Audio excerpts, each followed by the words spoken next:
I started playing tennis at 45, and honestly I didn't expect it to become this big a part of my life.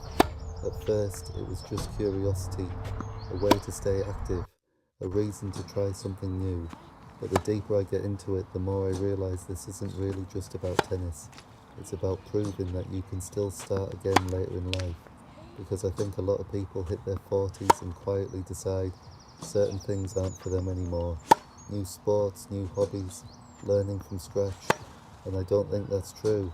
I think starting later might actually be better. In some ways, you appreciate it more.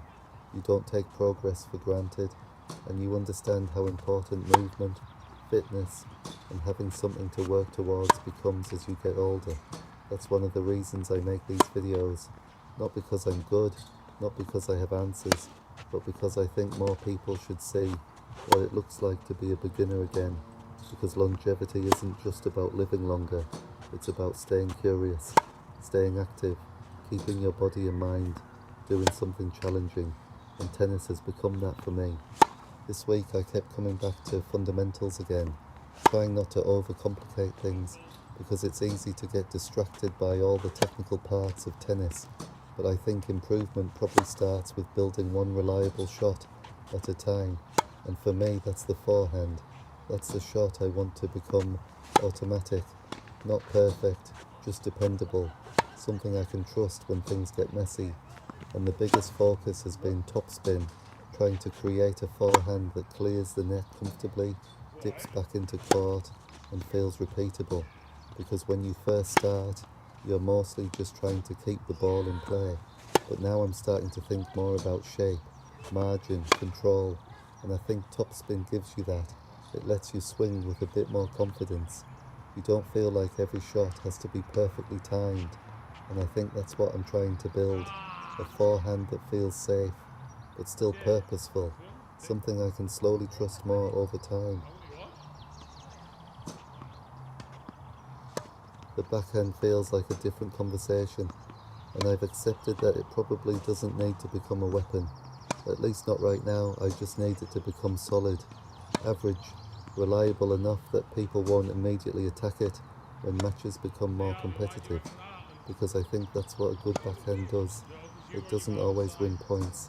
Sometimes it just stops you losing them, and that feels important, because when I imagine eventually playing more serious games, I don't want to feel nervous every time the ball goes to that side.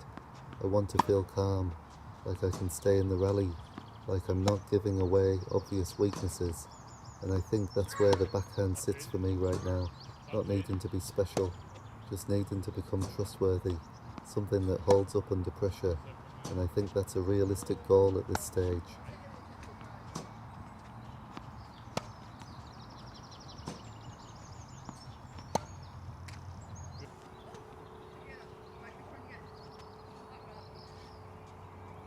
Then there's the serve, which still feels like the weakest part of my game, and I think serving is frustrating because you can't hide from it. Everything begins there. You're standing still, no rally, no rhythm, no reacting, just you trying to build a clean movement from scratch. And I know that before I start taking matches more seriously, the serve needs attention. At beginner social mix-ins, you can get away with inconsistency. People are relaxed. The goal is mostly to keep points going, but I know that changes as you improve, because eventually a weak serve becomes something opponents look for, and I don't want that. I don't need a huge serve, I just need one I can trust, one that starts points calmly, one that removes nerves instead of creating them, and I think that's the difference. Not trying to build something impressive, just something dependable. I think week 9 has reminded me that this stage isn't really about rushing, it's about building foundations. And maybe that's true outside tennis as well, because most good things probably come from repetition, not shortcuts, not instant results, just slowly doing the same things enough times that they become part of you. And I think that's why I want to keep documenting this, because I genuinely believe there are people watching who might be thinking, maybe I've left it too late to start something. Maybe I'm too old to look like a beginner. Maybe I should have done it years ago. But I don't think that matters, because starting now is still starting. And if this journey can show anything, I hope it shows that there's still time to learn, still time to improve, still time to build something new. So if you want to see what happens when someone starts tennis at 45 and sticks with it, because I've got no idea how far this goes yet, and honestly, that's probably the most interesting part. Thanks for watching this far. Feel free to continue following the journey here at Late to Tennis.